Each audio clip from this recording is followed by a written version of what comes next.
Hey, greetings everybody. It is Gleekon here again with another episode of Lore of Warcraft. We left off, we finally had the first mention of orcs in anything outside of the War of the Ancients and Rise of the Horde books that we've read. We have the orcs and the ogres, as well as a lot of the monster races from the warlords of Draenor, like the Gron and the Ogron. We also have the Batani coming out of the Baton Corps. So now we have the gods of Arak. And I think this is where we're going to get the beginning of the Arakoa, just based on the name alone, which is a big player in our ancient history of Draenor. I think they're one of the biggest players. One thing we don't have yet, though, is the Eridar, and I know that they are a huge part of this as well. So let's see where these kind of things go. Stay a while and listen to the gods of Arak. The spirit of life that had saturated primordial Draenor had birthed many kinds of animals. Nearly all of these beasts had been consumed by the evergrowth and the spore mounds. With the end of the evergrowth, animal life had a chance to take hold in the world again. The scattered remains of Baton had become forests teeming with the spirit of life. These energies transformed the land and accelerated the development of new species. The first beasts to arise were enormous creatures that wielded extraordinary power over the land. Some of them had an affinity to the nature magics that the Batani and other primals had mastered. Others tapped into Draenor's elemental energies. Still others reached beyond the veil of reality, touching the forces of light and void that permeated the cosmos.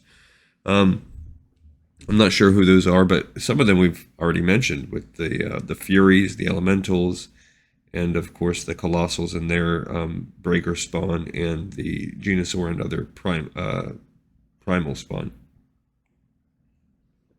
Despite their considerable powers, Draenor's giant animals faced a daunting struggle for survival.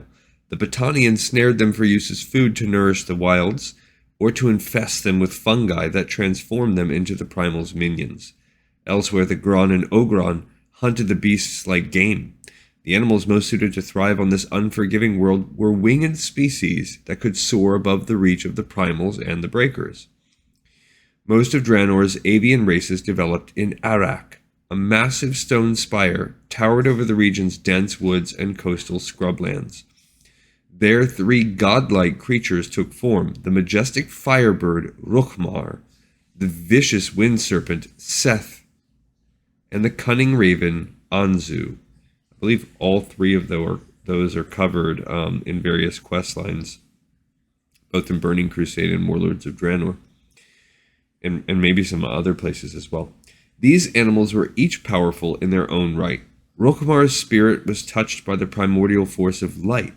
Her connection to this energy allowed her to summon enchanted flames that could either destroy life or nourish it. She's like a phoenix.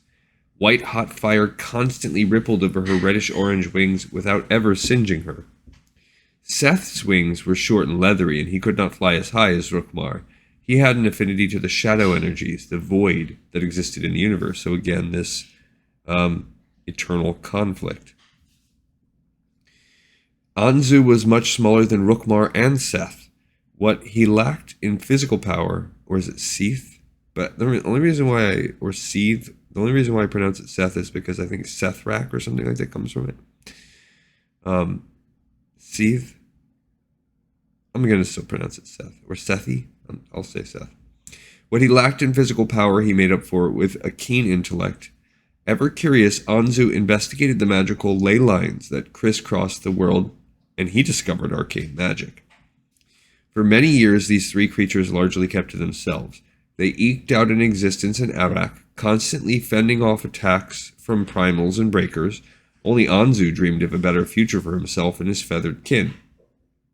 Anzu called on Rukhmar and Sethe to work together to transform Arak into a sanctuary for birds of all kinds. Kind of like what we read about with Aviana as a demigod with her gigantic tree in the trilogy. Why should they live under the oppression of primitives like the primals and the breakers when they could rule this land for themselves? As one, Anzu and his new allies drove the children of stone and root from Arak. With the breakers and the primals gone, the region flourished into a haven for winged creatures. Rukhmar, Sethe, and Anzu settled in as caretakers of the land and its varied species. Rukhmar developed close ties with the most beautiful birds, the Kaliri. She treated them as her own beloved children. She and the Kaliri spent much of their time perched at the apex of Arak's spire, basking in the warmth of the sun. And the Kaliri are still like the number one pet of the Arakoa. I still think the Arakoa is a natural choice for a race. If they added more races, that's not the next race we're going to get. But I think there should be one. Though Rukhmar was noble, she was also arrogant. She saw herself as the epitome of grace and beauty among the world's creatures. She never set her talons on the ground, and she regarded the creatures that dwelled in and around the forests with disdain. Anzu watched over the multitude of lesser ravens that lived throughout Arak.